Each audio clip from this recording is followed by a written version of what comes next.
Thanks for tuning into this week's news recap. First headline: a wall of institutional money is coming for NFTs. On Monday, Visa announced its purchase of CryptoPunk 7610. The payments company spent 49.5 ETH, or approximately $150,000, on the NFT.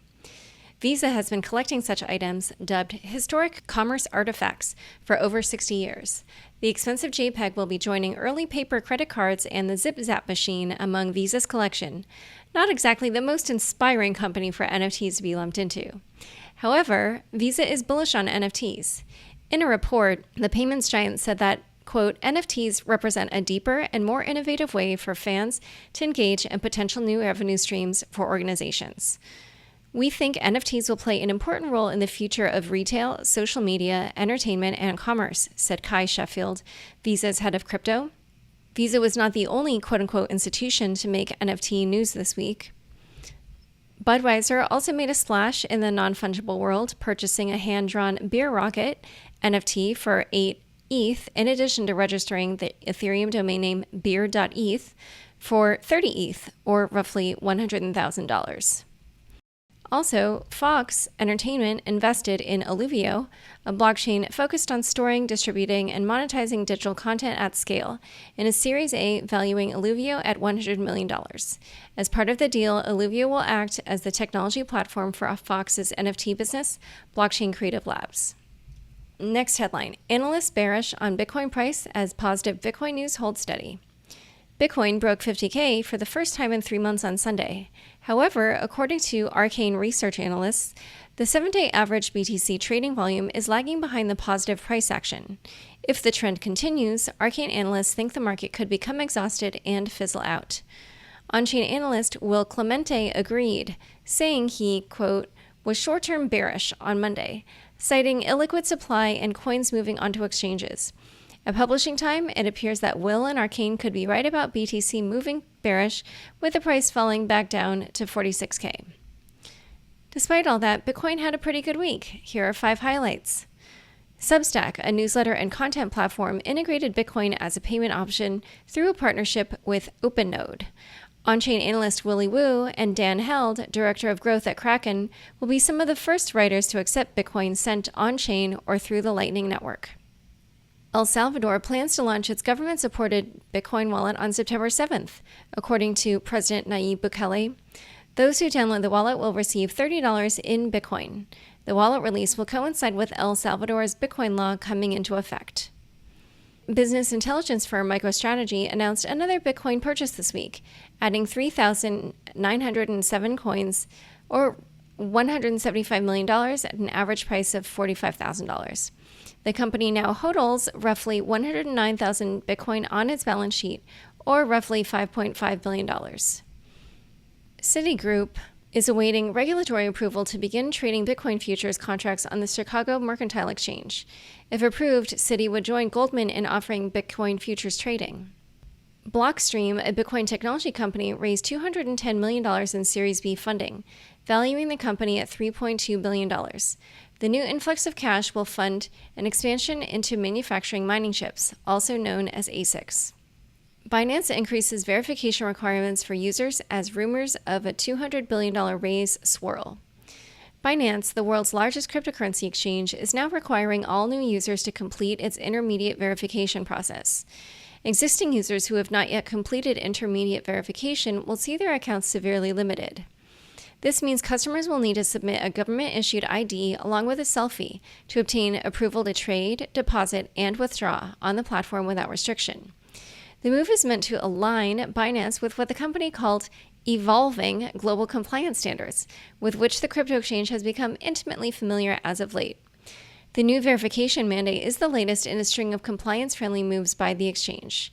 A few weeks ago, Binance reduced the daily withdrawal limit for non-verified accounts from 2 Bitcoin to 0.06.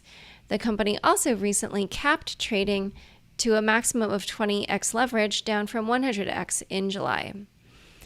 One explanation for the increased verification requirements could be that Binance is attempting to raise money, as Chinese journalist Colin Wu reported. Wu cited multiple sources, writing that, quote, Binance is considering obtaining investment and protection from government funds at a valuation of $200 billion. Singapore is one of the most likely options. In related news, the UK's Financial Conduct Authority published a memo saying Binance is not capable of being effectively supervised by the agency. Last month, the FCA banned Binance from conducting regulated activities in the country. The infrastructure bill is likely to leave the controversial crypto provision intact. A controversial crypto provision tucked in the bipartisan infrastructure bill is likely to become law after the House voted to move forward without any new amendments, as in the Senate. The decision is a blow to the crypto industry because the current wording could classify miners, validators, and developers as brokers. Each broker would be responsible for a filing of a 1099 form on behalf of their customers and reporting any transactions over $10,000 to the IRS. For many entities captured by the current broker definition, it would be nearly impossible to comply. According to CNBC, an unnamed Treasury official said that the U.S. Treasury Department will not target non-brokers such as miners, hardware developers, and others, even if there is no amendment. CoinCenter's Jerry Brito remains unconvinced, though. Quote, I'm glad to hear that Treasury officials are telling reporters on background that they don't intend to target miners if the infrastructure bill's crypto tax provision becomes law, but I'm afraid that that is of little comfort. For now, the plan is for the House to vote on the infrastructure package by September 27th. If approved, it will go to President Joe Biden, who will almost certainly sign it into law. In other regulatory news, Representative Darren Soto, Democrat of Florida, reintroduced two bills on Wednesday. The first is the U.S. Virtual Currency Market and Regulatory Competitiveness Act, which directs the CFTC to produce a report on worldwide digital currency regulation and how the U.S. can promote digital asset innovation. The second is the Virtual Currency Consumer Protection Act of 2021, which asks for a report on price manipulation in digital assets and recommendations for regulation that could mitigate any found issues. Next headline. USDC plans to make reserves 100% backed by cash. Circle announced that its stablecoin USDC will be 100% backed by cash and short-term U.S. Treasuries by September. Center, the consortium building USDC, formed by Circle and Coinbase, cited community sentiment and a commitment to trust and transparency as reasons for the change. In July, it revealed that USDC only held 61% of the reserves backing USDC in cash and cash equivalents, with the rest backed by Yankee certificates of deposit, meaning CDs issued by foreign/non-US, U.S. Treasuries, commercial paper, municipal, and corporate bonds. From Circle's perspective, the move to back USDC by cash and cash equivalents comes shortly after the company A shared plans to go public via a SPAC, and B announced its desire to become, quote, a full reserve national bank. Speaking of stablecoins, Paxos, the blockchain infrastructure firm, is rebranding its stablecoin from Paxos Standard to Paxos Dollar. The token, formerly PAX, will now be listed as USDP. Next headline.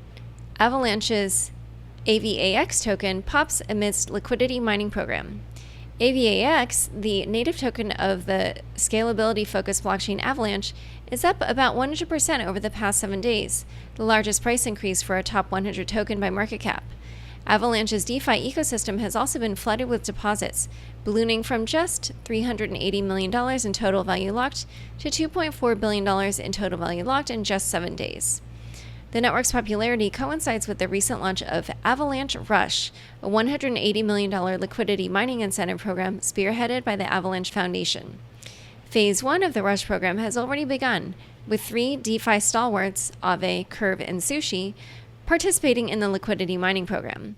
Over the next 3 months, $40 million in rewards will be given to Avalanche-based LPs, providing liquidity on those platforms.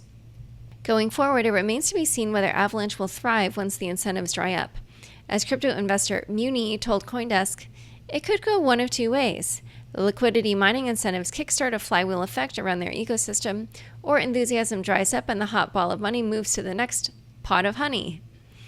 For now, Avalanche will continue onboarding blue-chip DeFi protocols.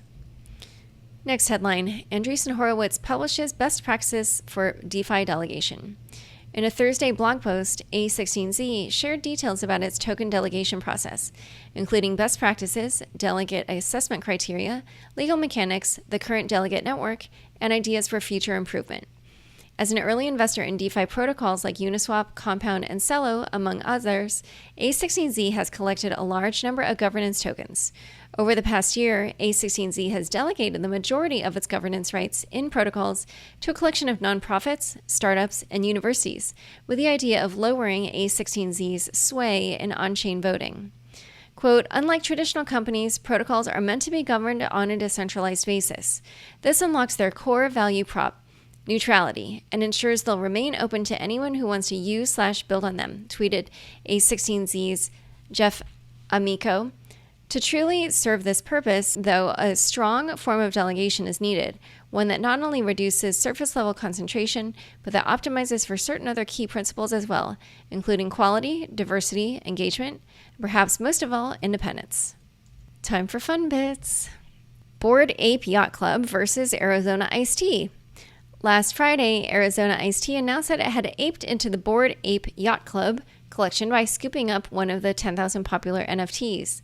Decrypt reports that while the Bored Ape Twitter account welcomed the brand into the community, BAYC creators think the brand overstepped its commercial limits in its announcement. Yuga Labs grants a commercial license to Bored Ape NFT owners to use the image as they see fit. However, Arizona Iced Tea used the Bored Ape Yacht Club name and logo with the announcement, which apparently does not count as authorized use. Quote, owning one of our NFTs does not give any rights to our name, logos, or branding. However, that was inappropriate usage and we've messaged them about it, the Yuga team told Decrypt. All right, well, thanks for tuning in. To learn more about Nick and the Ethereum name service, be sure to check out the links in the show notes. Unconfirmed is produced by me, Laura Shin, with help from Anthony Yoon, Mark Murdoch, and Daniel Ness. Thanks for listening.